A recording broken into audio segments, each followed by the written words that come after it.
One of the last videos that I released was about talking about mental health, because there is this stigma just in general in society, not just in the military. It can certainly be much more toxic in the military because there is this machismo and this thought of, there's something wrong with you. There's a group that I'm involved with who talk about mental health stigma. And they say, well, people give the statistics that 1 in 5 people struggles with mental illness. And their statement is, no, 5 in 5 people. It's like physical illness. Everybody feels a little off. People get colds, people get, have a sore muscle or something like that. Nobody is at 100% physical health all the time. Same is true with mental health. Hello, visionaries, creators, innovators, entrepreneurs, and leaders of all types. Hi, my name is John Miles, and I wanted to welcome you to this episode of the Passion Struck podcast, where it is my job to interview high achievers from all walks of life and unlock their secrets and lessons to becoming passion struck. The purpose of our show is to serve you, the listener, by giving you lessons, tools, and activities that you can use to achieve a passion-driven life. Now, let the journey begin. Welcome to episode 39 of the Passion Struck podcast and this very important Momentum Friday message. Similar to last week, I am repurposing my solo episodes, given that it is post-traumatic stress disorder month, to focus these discussions on those who are out there who are facing trauma, anxiety, depression, or other mental health issues in their life. And I was so excited that I was able to have Brad Yates come on the show, where he's going to talk to us about EFT, or otherwise known as emotional freedom techniques, and how they can be so applicable for anyone out there who is suffering from PTSD or other mental illness that is impacting their life. I'm going to start out today's episodes by giving you 2 quotes. First is from Gary Craig, the founder of the EFT movement, who said, EFT is an emotional form of acupuncture, except that we don't use needles. Instead, we tap with the fingertips to stimulate certain meridian energy points while the client is tuned in to the problem. And Dawson Church, the founder of the EFT universe, said, move confidently through your day in the secure knowledge that you are a child of the universe, full of joy, power, creativity, and love. And I think those are both great starting points for today's episode, because in one, I described what EFT is, and then the other, I described the connection that it has, similar to acupuncture, to the universe all around us. And as I was going through today's episode, Brad explained that as you're tapping, you say a phrase. And that phrase typically goes something like this. Even though I have this fear or problem, you insert what it is, I deeply and completely accept myself. And I think that last part is the most important message for us to have today, is for those of us who are facing mental illness, things such as PTSD, anxiety, depression, that we look at this as an opportunity to rewrite our self-narrative and to completely and ultimately accept ourselves. And that's exactly what Brad and I are going to talk to you about today. We're going to go through his journey, where he started out as a drama student, to finding his calling and life purpose to help people through this EFT technique. We're going to discuss why it is so difficult at times to regain that self-narrative of being kind to ourselves, but why it's so vitally important. We're also going to talk about some of the trauma that I've been through, as it allows for us to have a different context for how I possibly could use EFT in my own life. And then most importantly, Brad goes through about a 20-minute segment of the show where he walks us step by step through the EFT technique and how you can apply it in your own life. Now, let me tell you a little bit more about today's guest. Brad Yates is known internationally for his creative and often humorous use of emotional freedom techniques called EFT. Brad is the author of the best-selling book, The Wizard's Wish, co-author of the bestseller Freedom at Your Fingertips, and a featured expert in the film The Tapping Solution. He has also been a presenter at a number of events, including Jack Canfield's Breakthrough to Success, has done teleseminars with the Secret Stars, Bob Dole and Dr. Joe Vitale, and has been heard internationally on a number of internet radio talk shows. Brad also has over 1,000 videos on YouTube that have been viewed over an astronomically high 33 million times. And more info about Brad is available in the show notes. Now, let's become passion struck.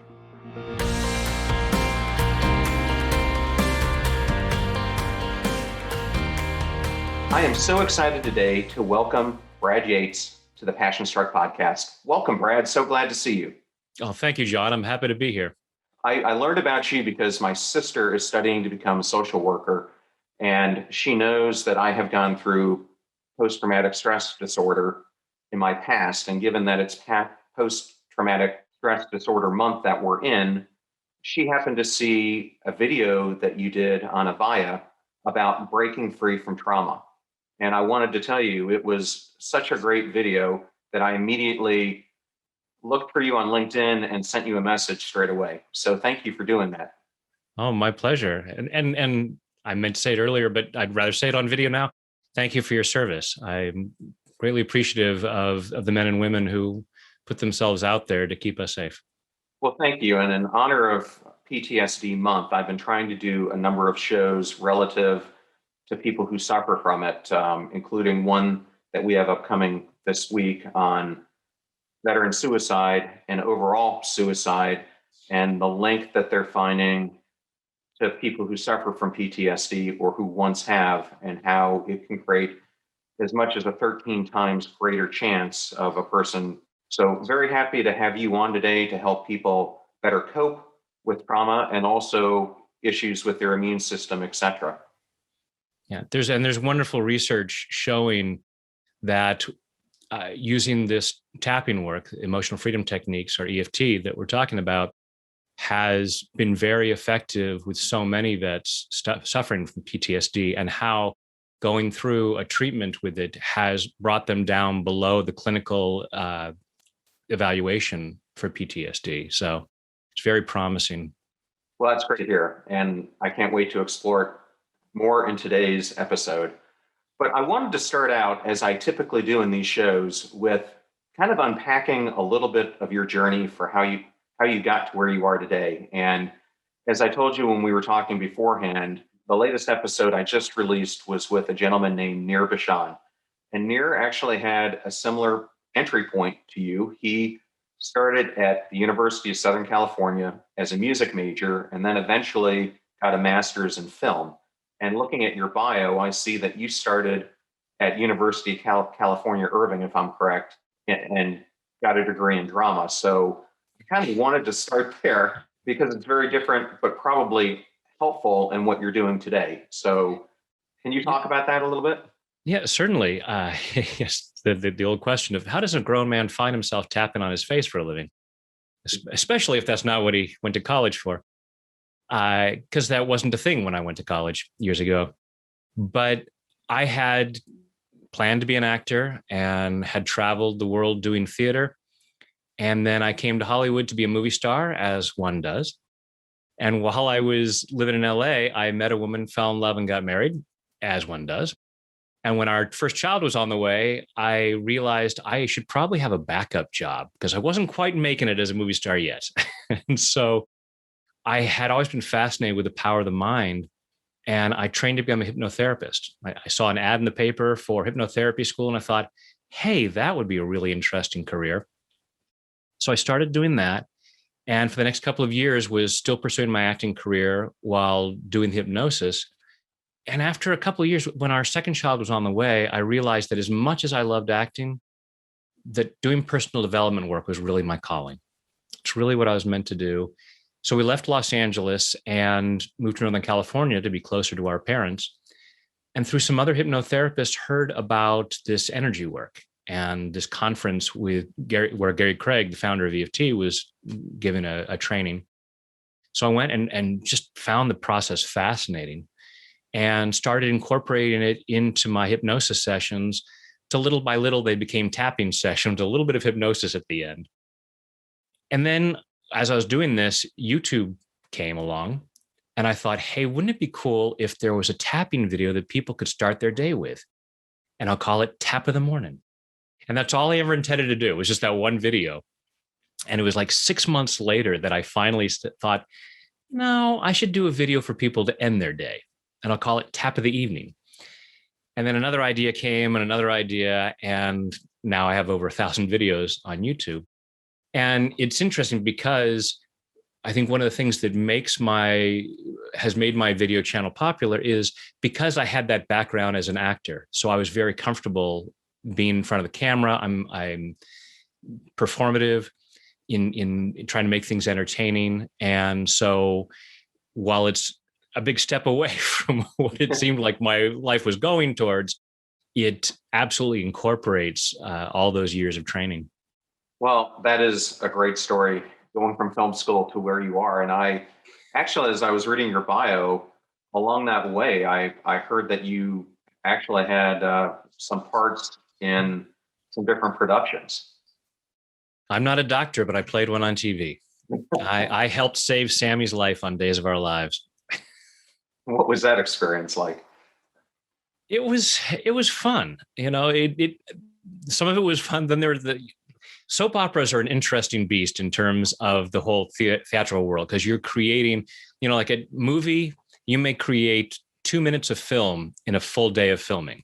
In television, you may create an hour of film over a period of a week. And in a soap opera, you're creating an hour-long show every single day. So it's moving. But there was one day where all I did was adjust the blanket on the patient. And I said to someone, I can't believe I went to 8 years of fake medical school for this. I must be the most useless doctor on television. But it was fun. There was always fun things. I got my first line in a film to Robert Downey Jr. in Chaplin as a favor from Sir Richard Attenborough. I had some really amazing experiences, and don't regret any of it.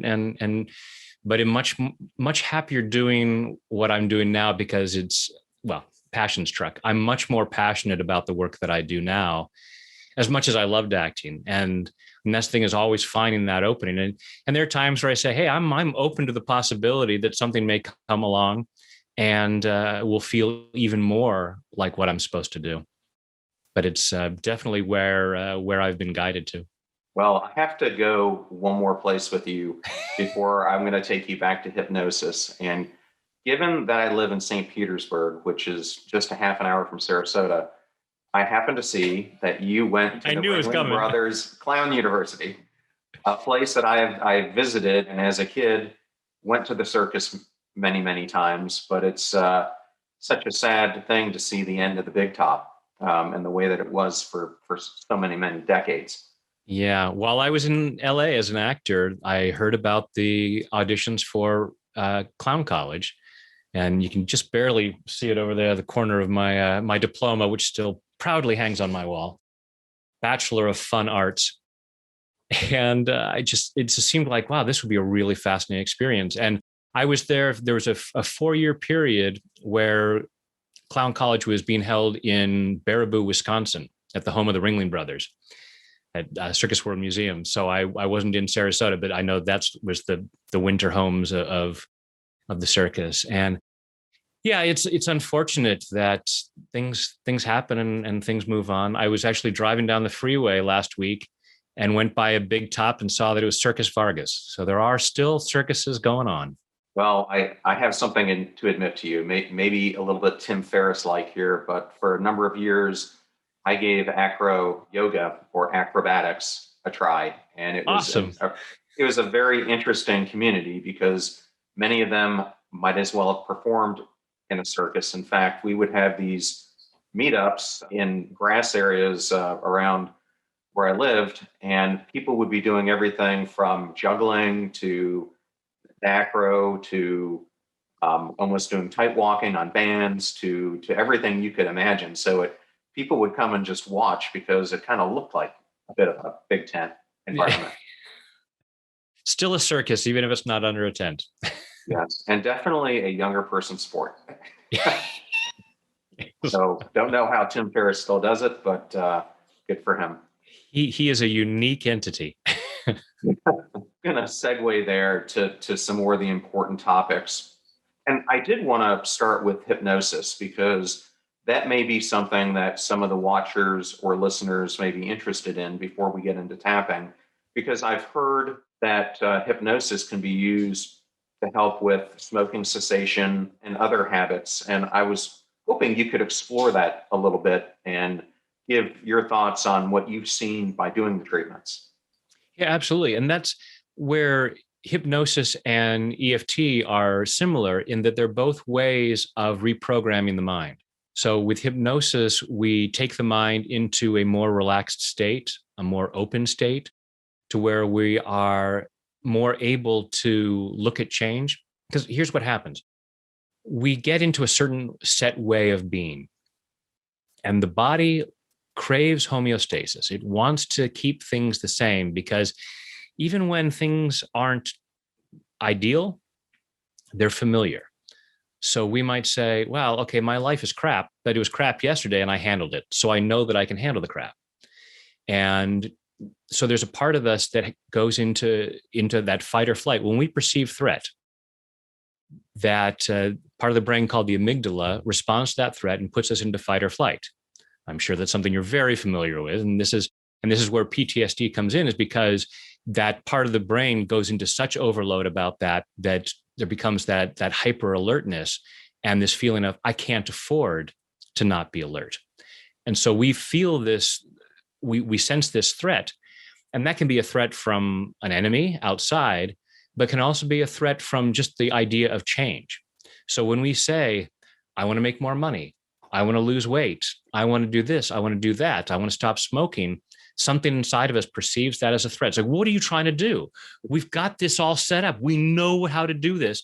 Yeah, it's not ideal. Yeah, we know that there are risks to smoking cigarettes, but there's risk to not smoking cigarettes at this point in time. And so we go into that fight or flight. So both hypnosis and the tapping calm down that response and give us that room to look at, okay, what's another way of handling this? What's a healthier way of handling this so that we can make those positive changes?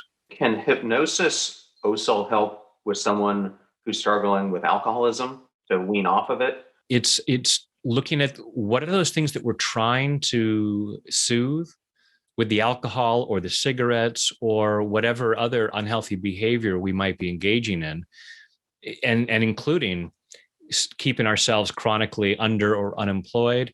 There are all kinds of different things, overeating. These are all ways that we try to keep ourselves in a situation that feels normal and safe and soothes our anxiety or our stress and things like that. So with hypnosis, we're able to calm down that stressful situation and then allow ourselves to look at, what else can I do? What is a healthier way for me to take care of myself? Well, I'm going to give you a little bit of my background as we go into a deeper dive into EFT. As I talked to you before the show, I was a military veteran, had experienced physical assault trauma and then combat trauma and then more physical assault trauma.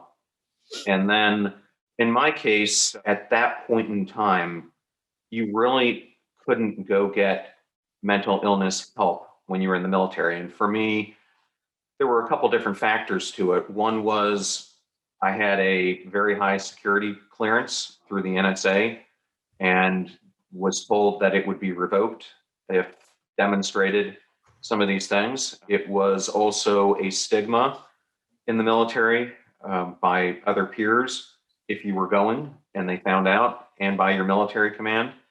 And that's something that I found not only in the military, I also found it in the civilian world, where people Absolutely would look at people who have depression, anxiety, or other trauma and look down upon them, because a lot of people, unless they've experienced, don't believe these things impact people the way that they do. So To be honest with you, I struggled with this for literally decades, and I kept trying to self absorb it, not even talking to, at that time, my spouse, loved ones, or anything. I didn't want anyone to understand, the darkness that I was in. And so over time, I didn't start out being depressed, but over time, depression kicks in. You start losing your emotions and becoming emotionally numb.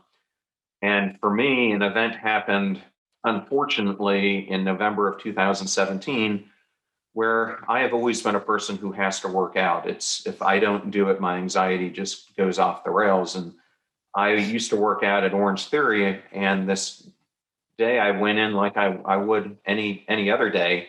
Had dropped my daughter off from school, and they had an electrical fire. And I remember being so upset about it because I wasn't going to get that jolt energy exertion that I needed. And I went home and I walked in the house and I noticed that there were a pair of workman's shoes in front of my stairs, and they weren't mine. And so at the time I was renting and thought it was just a worker from my rental company. And so I started to shout out, heard no response, and then went up the stairs to try to see what was going on. And as I rounded the bend, there was an armed assailant pointing a gun at me. And that trauma experience, not in the matter of, for the next 24 hours to several weeks, I couldn't go back into my bedroom. I had to sleep on my couch. But over time, I found that I was trying to internalize this as well. And I reached personally a breaking point where it kind of just surfaced so much of the trauma that I couldn't sleep, I couldn't eat, etc. And so I have gone through now, periods of cognitive processing therapy and other therapies to try to deal with this. So when I heard about this tapping, and I'm sure there are other listeners, whether it's been sexual trauma, physical assault trauma, combat trauma, you name it, could benefit from this. And I was hoping I could benefit from as well. So I wanted to give you that as a backdrop because I think it's important for you to understand that and to be vulnerable with you about that, in the hopes that, my story will help others, if they're dealing with the same thing, not ignore it like I did, but actively try to get therapy for it. Because living in that world of darkness and of self-blame is not the place, I can tell you want to be. No, and not coincidentally, one of the last videos that I released was about talking about mental health, because there is this stigma just in general in society, not just in the military. It can certainly be much more toxic in the military because there is this machismo and this thought of, there's something wrong with you. There's a group that I'm involved with who talk about mental health stigma. And they say, well, people give the statistics that 1 in 5 people struggles with mental illness. And their statement is, no, 5 in 5 people. It's like physical illness. Everybody feels a little off. People get colds, people get, have a sore muscle or something like that. Nobody is at 100% physical health all the time. Same is true with mental health. But we have these ideas. We don't look down, for the most part, at people who have a physical illness. It's like, oh, that person's got the flu. Oh, they're mentally weak, or there's something wrong. But we have all of this stuff about mental unhealth. And when it gets to that place where it's a disorder, and for the most part, it's about fear. Because we have the stories of, oh, well, people were hurt. So many people were hurt by somebody who had a mental illness. And so we have this identification of, oh, people who are mentally ill are dangerous and a threat to society. And so anything that has to do with mental illness is to be shunned. And so we can't talk about it. And so I greatly appreciate you being willing to talk about it, because that is what normalizes the conversation, so people can say, you know what, I'm a little off today. I'm feeling a little depression today, without feeling like, oh, if I say that, people will classify me as manically depressive and therefore should be locked up or, put on heavy meds or something like that. And it's just allowing ourselves to look at that and be accepting of that so that people can get the help. And it's beneficial because if you have all the people in the military pretending that it's not there, you don't have the most effective force. You want people on their best game, and that we limit our ability to do our best in whatever we're doing by trying to deny this and then self-medicating in whatever way we are. Yes. Well, in my opinion, to be combat effective means that you have to be well physically and mentally. Yes. And you don't want to go into battle and be in the foxhole with someone who's not mentally there and ready to fight. It can be even more debilitating than someone who might have a physical injury. And I'll tell you a staggering statistic to put this in perspective. I recently interviewed my Naval Academy classmate. He's a Marine officer, Charles Smith, and he did a TED Talk that's now been viewed by over 2 million people on the growing rise of veteran suicides. And in our discussion, he unveiled a statistic that just blew me away.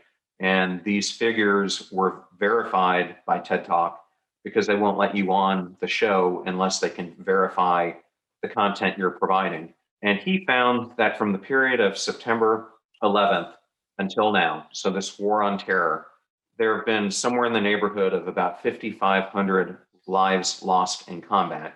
And during that same period of time, they were able to pinpoint that there have been 115,000 veteran deaths.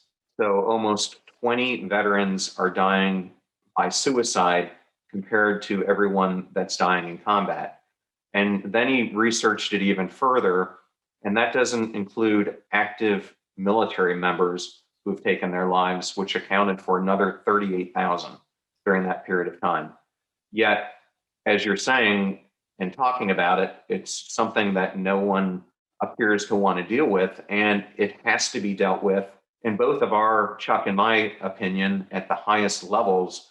And one of the ways I thought you could deal with it by making a mandate that everyone has to go through regular mental health checks, and that it is an accepted reality that if you're in combat, especially if you're doing multiple tours, or if you're a first responder or an ICU nurse or whatever it may be, that you are going to come into situations that are going to cause you to have greater mental health issues because of the job and perils of it that you have. And for me, it's just such a tragedy that we're not doing enough to address this, and so many people are impacted. And that was the primary reason and backdrop for why I started Passion Struck, and maybe why you got into tapping, because I am trying to help what I call the bruised, battered, broken, and bored of the world regain themselves and the passion that they can have. Because if you've got mental trauma and illness, there's no way you can perform to the top of your capabilities. You just can't do it because your mind is constantly focused on the demons that you have inside and other things going on. So I think exactly what you're saying is point on. And it's recognizing that we're all susceptible to that. Well, we only put people into active combat who are not susceptible to bullets. You know, we only take people who are bulletproof, which would be wonderful if people were, but it's, you know, if unless you are impervious to harm, unless you're impervious to being your physical body being damaged, we're not going to have you.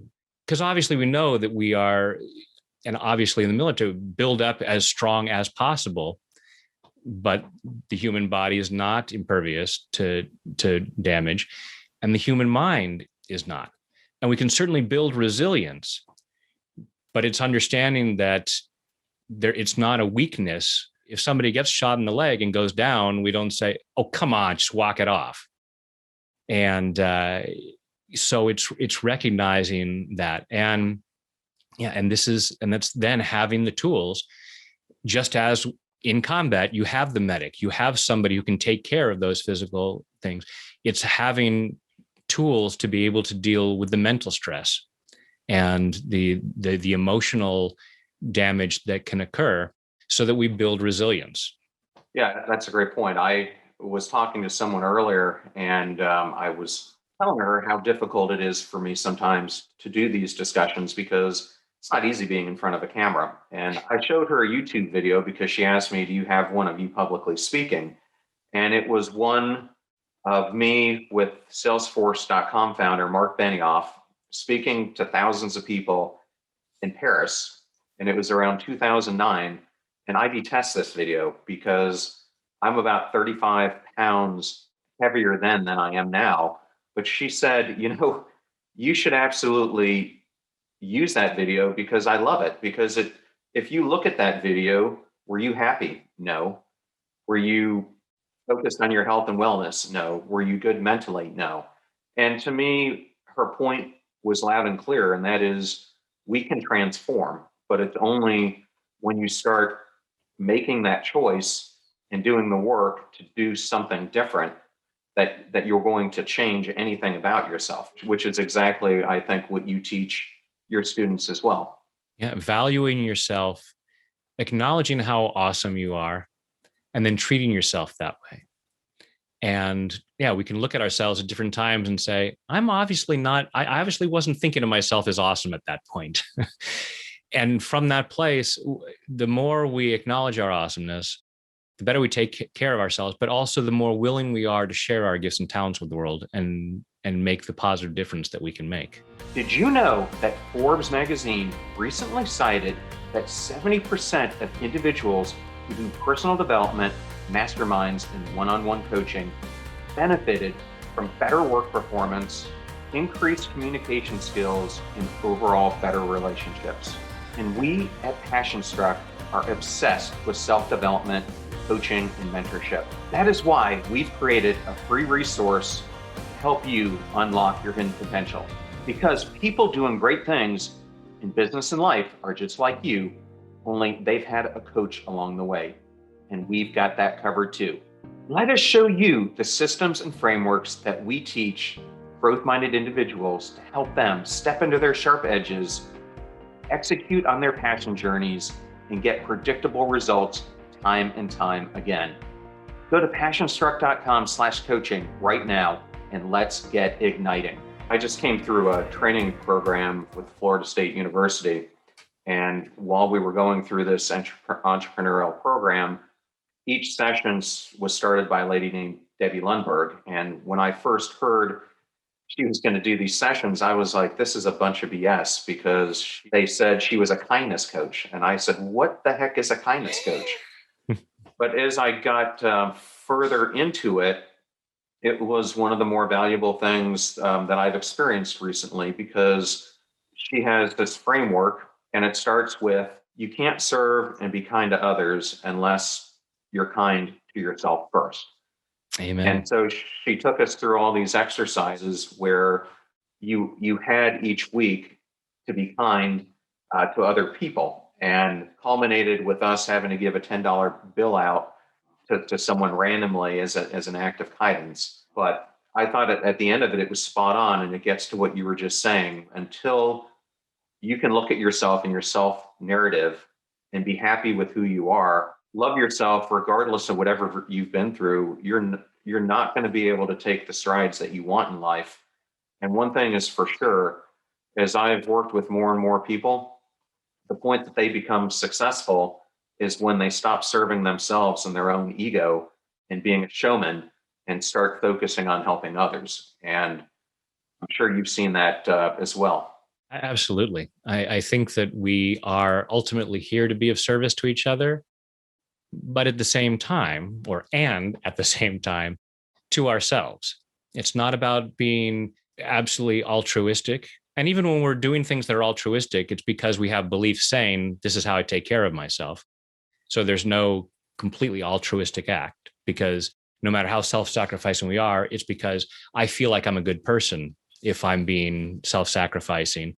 And so that's benefiting us. And there's nothing wrong with that. It's not a judgment for anyone who's hearing that as, oh, I think of myself as altruistic.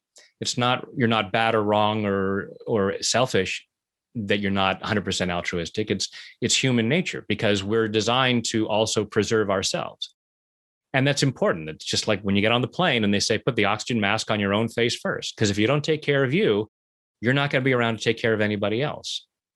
So it's a win-win situation, and we need to give and we need to receive.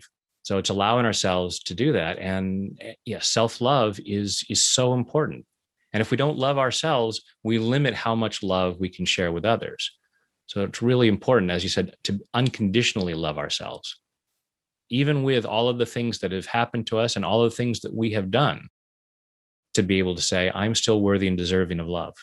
And it's so amazing for me, the people I've had an opportunity to already interview with on this podcast, how many of them that was the first step. And unfortunately, for some, it took having a major event such as cancer or a stroke or something like that. And for others, they kind of just woke up and made a decision. But either way, I think so many of us hide this self-narrative that is really how we feel, which is an highly negative perception of who we are, and that's what leads us to pursue these things in our lives that are so unhealthy, instead of taking the time, which is becoming more and more difficult with all the distractions around us, to do the work that it really takes to truly understand ourselves and to reach that point where we accept our self-narrative and don't dwell on the past, but look towards the future. That's why I try to make these short videos between 5 and 10 minutes. It's just something, to me, it's energy hygiene. So we have physical hygiene, like brushing our teeth and taking showers. And most of us do it on a regular basis. We don't wait until we need it. We don't look at them at our teeth in the morning and say, oh, there's nothing green growing between my teeth. I don't need to brush my teeth today. No one's holding their nose around me. I don't need to take a shower yet. We do it as an upkeep. But because we know that dirt, filth grows, it compounds until it ends. So we need to maintain it. Same with stress, especially in this day and age where we're walking around with cell phones that are constantly saying, hey, here's something to be upset about. So we are bombarded with this, and we always have at least an ambient level of stress, if not outright horrible stress. And most of us don't have any way of dealing with that, or the ways that we have of dealing with it are really unhealthy. That's why I love tapping, because it's so simple. It's such a simple way of downregulating the stress response. I mean, there's all kinds of benefits that we're finding from tapping, including how it enhances positive gene expression. And I mean, there's all kinds of subtle benefits that we're learning. But the main thing is that it downregulates the stress response. It calms down that fight or flight response in our mind and in our body, so that it's a very simple way of dealing with the anxiety that can come up from the obvious things in our lives, from past things, from future things we're afraid of, and just the things that we're hearing about. We hear about somebody else's stress, and we have a stress response ourselves. And so having this simple technique of using our fingertips to tap on these acupuncture points around our body to calm down that stress gives us that freedom to feel better, which then allows us to do better, and then we live better, and it allows us to serve better as well. Yeah, so I am a person who just detests needles, and I'm sure there are other people who are just like me. So for me, the thought of going and getting acupuncture is, I'd rather go to the dentist 20 times than have to go to the acupuncturist once. It just seems like torture to me. But as I was reading about EFT, it seems that many of the points that you use in EFT are similar to the trigger points that you would use. And some of the reading I did can actually replace what you're doing in an acupuncture session.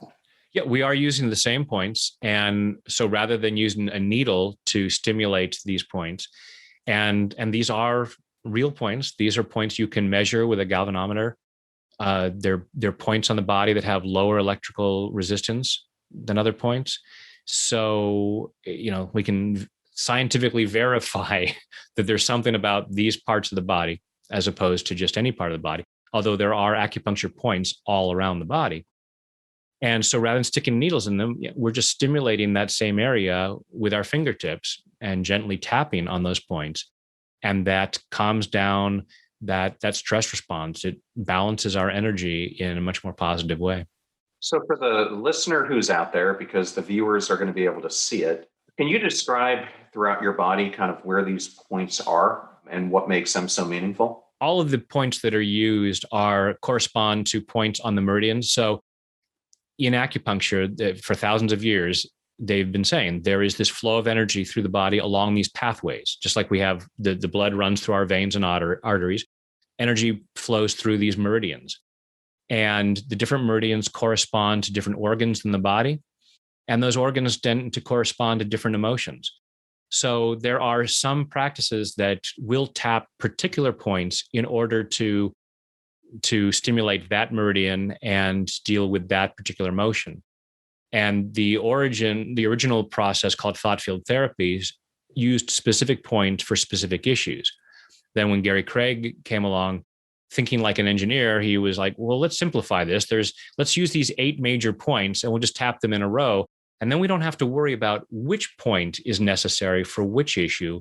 We're just covering all the bases. It's okay if we tap a point that's not necessary. It's not harmful if you wanted to go in and get something fixed in your car and you weren't sure what it is, and it didn't take any more time or money to just replace everything in the car, then why wouldn't you just do that? It's like, we don't think it's the radiator belt, but let's just replace that anyway. And so that's what we're doing with tapping, is just going and covering all the bases. So the basic process is you look at what's bothering you in the moment. So for instance, let's say you're really angry at a friend. Bob has done something just really bonehead mistake, and you're feeling this anger. And so we'd say, okay, I'm really angry at Bob. On a scale of 0 to 10, how strong is it? It's an 8. He was a real jerk. And then we'd say, where in your body do you feel it? I feel it in my shoulders. I get really tense in my shoulders. So we would start by tapping on the side of our hand. So we tap with the index and middle finger with the fingertips. So we take. Why is that? And why do you use those 2 fingers? Just there are acupuncture points in the fingers. And so to be able to stimulate that area, and you can use more fingers. The 2 fingers tends to just cover that area, because with an acupuncture needle, you're very specific in where you're going. With the fingertips, it just covers a larger area, and so it makes sure that we're stimulating around that point. And there are people who have used other things, but because they're acupuncture points in the fingers as well, when we're tapping these points, then we're getting double duty and we're stimulating more areas. So the first place we started on is the side of the opposite hand. So right between the wrist and pinky. And that's a spot that is called triple warmer. And it just... Okay, I'm going to do it. I'm going to do it with you. Yeah, excellent. And I encourage other folks watching or listening to go ahead and do it. So we gently tap there, and we start off by saying, even though I have this issue, so even though I'm angry at Bob, I choose to love and accept myself.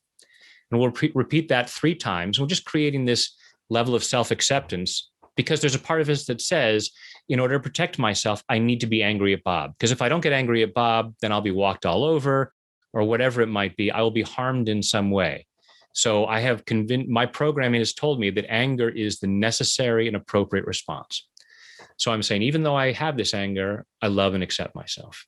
The next point we're going to tap is right at the beginning of your eyebrow. So right near the center of your face. And generally we tap these points between 5 and 10 times, but it's not an exact science. And we would repeat the issue, this anger at Bob. And we say it out loud because that keeps us emotionally engaged, so that we know what is causing us the stress, and then we can calm that down. And the tapping is like cutting the wires. So like if you're at work and you come out of a heated meeting and you're stressed out about it, or you're a medical professional and your patient's late, or you've got a very difficult patient that just totally has thrown you off, these are something that you can do very quickly to offset that. Anytime you're experiencing stress, and anytime I feel a little bit off, I'll start tapping. Yeah, it'll start to calm down. Sometimes it's very quick. Sometimes it's a little more gradual. But just the physical act of tapping on these points is going to start to downregulate that stress. Because in most of these situations, we're going into that fight or flight response. Now, if you're in combat, that might be an appropriate response. When this system in our brain the sympathetic nervous system was developed in our brain thousands of years ago, hundreds of thousands of years ago, we were engaged in life-threatening situations more often. But your client showing up late is not a life-threatening situation. Right. And so your body is going into a harmful state because we're pumping cortisol, which is great if we need that to escape a dangerous situation. But otherwise, it hampers the immune system. It makes it difficult to digest food. And so we gain weight. There are a number of harmful effects of having cortisol that's not necessary in the body. And that's one of the great things is that modern research has shown us that the tapping process dramatically lowers the cortisol in the body. So we have scientific evidence that this is downregulating the stress. Okay, so for someone like me, and I have both night terror and at times I can have day terror as well. I'll be in the middle of a conversation and then I will tune out, but my mind is focusing, something triggers a traumatic moment to happen. And then I kind of zone out and you might be talking to me. My girlfriend hates it because she could be talking to me for 5 minutes and I'm looking at her, but I don't have a clue as to what she's saying. How can you use something like this to bring you back into the moment and get yourself out of that situation? Because you are trying to escape a situation that doesn't feel safe. And it may not be what your girlfriend is saying. It's just that whatever thought has been triggered. And there's a part of you that is trying to escape. And so the tapping allows us to calm down and say, okay, it's safe. It expedites the parasympathetic nervous system. So the sympathetic nervous system is when we respond to a threat and go into fight or flight. The parasympathetic nervous system is the process by which we say, okay, all clear, and we're able to calm down. And so the tapping allows us to get back there and go, okay, whatever is going on, whatever is triggering this response, I'm okay. I'm okay right now. And for those who aren't watching, and if you are listening to this, it will be posted on YouTube. And the part that we talk about EFT actually starts somewhere around the 45-minute spot. But I've been watching Brad throughout tap it seems just around just above right around your heart. So it's the collarbone. So here, I'll quickly take you through the 8 main points we go through. So the first is the eyebrow point. So right at the beginning of your eyebrow, right near the center of your face. Then you follow your eyebrow out to the side of your eye, so the corner of your eye socket. It doesn't matter which eye? No. And the meridians run up and down both sides of the body. A lot of people tap both sides at the same time. I tend to tap with my right hand in the videos because I'm a trained film actor, and covering your face while tapping is not good film technique. So I just use one hand on the side. So then the corner of the eye, then right under the middle of your eye, just above your cheek, then right under your nose, just above your upper lip, then right below your lower lip, just above your chin. The next point is your collarbone point. So if you feel your collarbones just about come together, there's a little bit of a U shape at the base of your throat. And you can actually use more fingers to cover a larger area there. And some people use a fist to tap right where the collarbones just about come together. Next point is about 4 inches below your armpit. Okay. Try about bra strap level, and even us guys can figure out where that is. And finally, the top of the head. So using all of your fingertips, just tapping around the crown of your head. And so as you're doing all of this, what is bothering you want to keep repeating. Right. And if you're in a really stressed situation, probably don't need to say anything because your body is like totally aware. If I'm really angry at Bob, I don't need to say I'm angry at Bob. I know I am really angry at Bob. I can see Bob's face in my head. So, but in general, it is best if we can repeat, this anger at Bob, this anger at Bob. Now, the way I do EFT, it's an intuitive process, and I'll start to explore, and I'll say different things in order to explore what might be behind the upset and why we might be hanging on to it. But just the tapping on its own will downregulate stress. So if you're in a situation where you can't say anything out loud, like maybe you're on a phone call with somebody who is upsetting you, that's a great time to start tapping before you do or say something that you're going to regret. Allow yourself to calm down and go, okay, this person's having a bad day. This is not about me. This is not a judgment of my worthiness that this person is behaving the way they are. and whatever might be causing the stress, I'm just going to allow myself to start calming down so that I can handle the situation in the best way possible. This is why in the military, you go through so much training to be able to handle the stress. I forget the quote about, it's used, I think it's primarily in the Navy SEALs. You don't rise to the level of your ability, you fall to the level of your training. And so it's allowing yourself to be so well trained that in that situation, you don't freak out and you just naturally respond in the way that you've been trained is the best way. Well, for most of us, we've been raised by people who were not perfect. And so our level of training is often not helpful. It may be from our parents, it may be from what we saw on television or got from teachers or wherever. And so we have all of this unfortunate training about how, when you need to take a break, smoke a cigarette or have a drink or whatever. And so in that moment of stress, we're looking for those behaviors that we have learned that are our training. We are more highly trained than a Navy SEAL in terms of, so many of our unfortunate behaviors, but it's trying to deal with a stress response and trying to protect ourselves. And so having a simple tool like tapping, and that's why I was doing the tapping on the collarbone as you were telling the stories. And I had forgotten that there are people who are going to hear this that won't be able to see what's going on.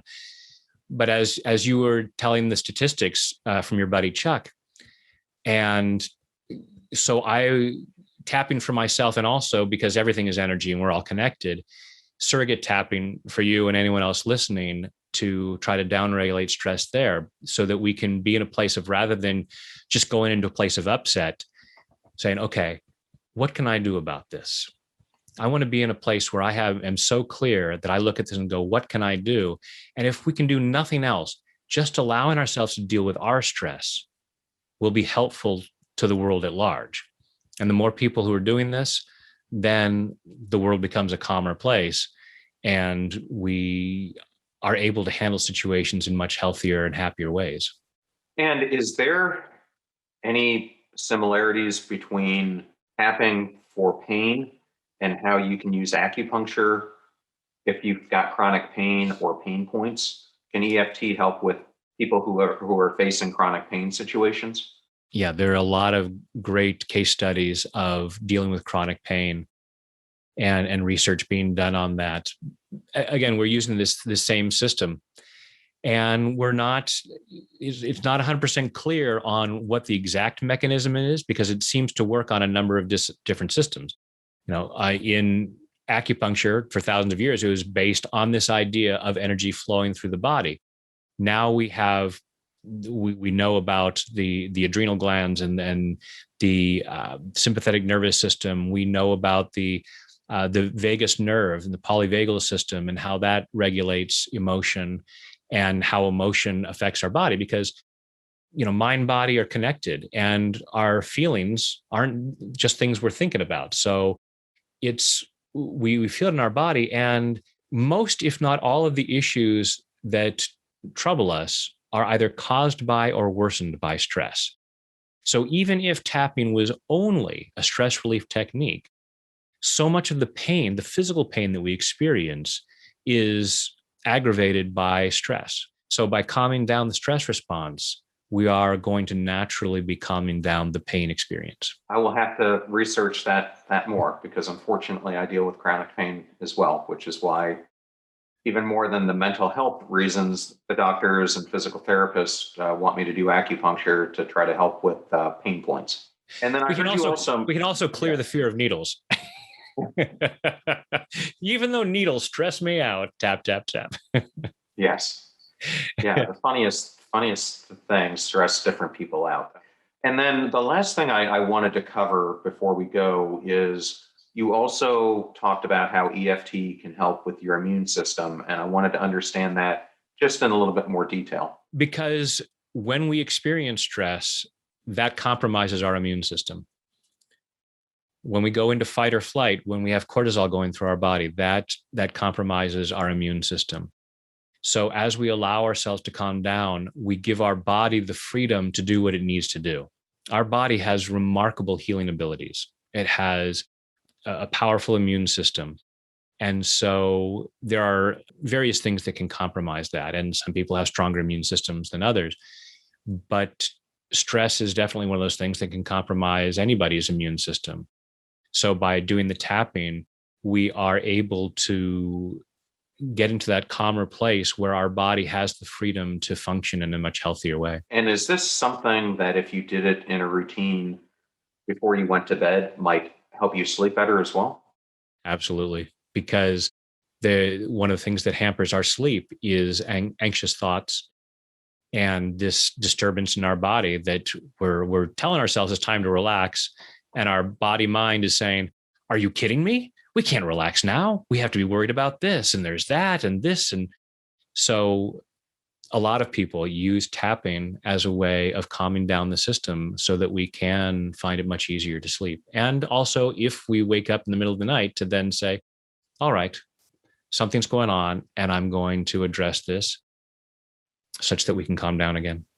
And I have videos covering almost all of these issues. Go into YouTube and type in EFT for sleep, for insomnia, for chronic pain, for anxiety, and you'll find videos by myself and by colleagues of mine. Okay, and Brad, I always like to give the guest an opportunity to tell the listener or watcher where they can locate you. So I'm going to put this in the show notes, but can you give yourself a couple shout outs? Thank you. You can find me at my website, tapwithbrad.com. And it's the same on social media, on YouTube, Tap with Brad, Facebook, Instagram, Twitter. So, and then you'll find these resources, links to thousands of videos, or not thousands, but over 1,000 videos on all kinds of issues that might be stressful, and how to calm that down and give yourself the freedom to feel better, do better, and live better. Okay. And my final question for you is, for those listeners who might have children, I understand you're the author of a children's book called The Wizard's Wish. And I was just hoping you could tell the listeners kind of the plot of that book. That came out of doing the film, The Tapping Solution.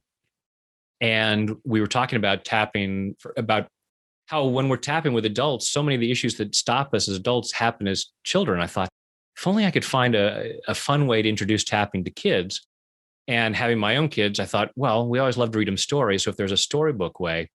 So it's the story of a wizard who discovers a way to help the villagers with these yuckies, these uncomfortable things that are happening to them, and finds that by tapping with his wand on different places, he helps the yuckies go away, and then discovers that since not everybody has a magic wand, that their fingers will work as magic wands as well. Great for the listeners, a great way to teach children this technique early on, something that they could use their entire life to help with things, because Lord knows, having 2 kids myself, there were many situations in middle school and high school that they face a lot of more anxiety than I think we faced when we were growing up. The world is a more stressful place because we're more aware. We're constantly being bombarded with stressful messages that we used to be blissfully unaware of. Well, Brad, I absolutely loved having you on the show, and I think the guests are going to truly get so much information from you. It's probably one of the most helpful sessions I've ever done on the podcast. So thank you so much for coming on, and I hope our paths will cross again in the future. Well, thank you, John. I greatly appreciate what you're doing. I greatly admire how you have transformed your own personal challenges to do something really positive. And I greatly appreciate this opportunity to share this work because I know how beneficial it can be to others. And I'm very appreciative of everyone who's willing to listen or watch and try this out as a way of setting yourself free to be of greater service to yourself and others. Thank you so much again. And I will definitely go and check out your YouTube channel.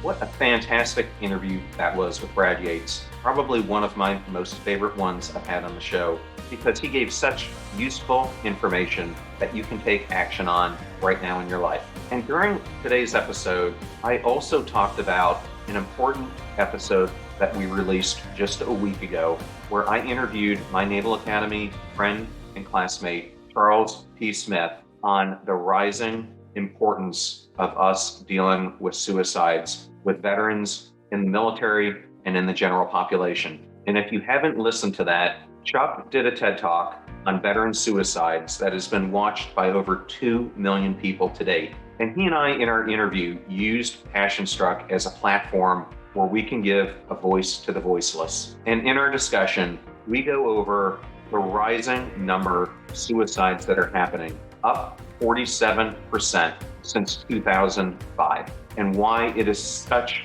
an imperative movement that all levels of the government need to take on, and we need to take on in our local communities as well. And I have also some outstanding guests that are coming on the show, including Steph Lee, who's going to talk about when she was 31, suffering a very rare disease, and how over the past 7+ years, that disease has allowed her to completely rewrite her life and the way she lives it. And I also have Australian Trav Bell on the show, otherwise known as the Bucket List, who gives a great interview about how not only you can create your bucket lists, but how you can live them.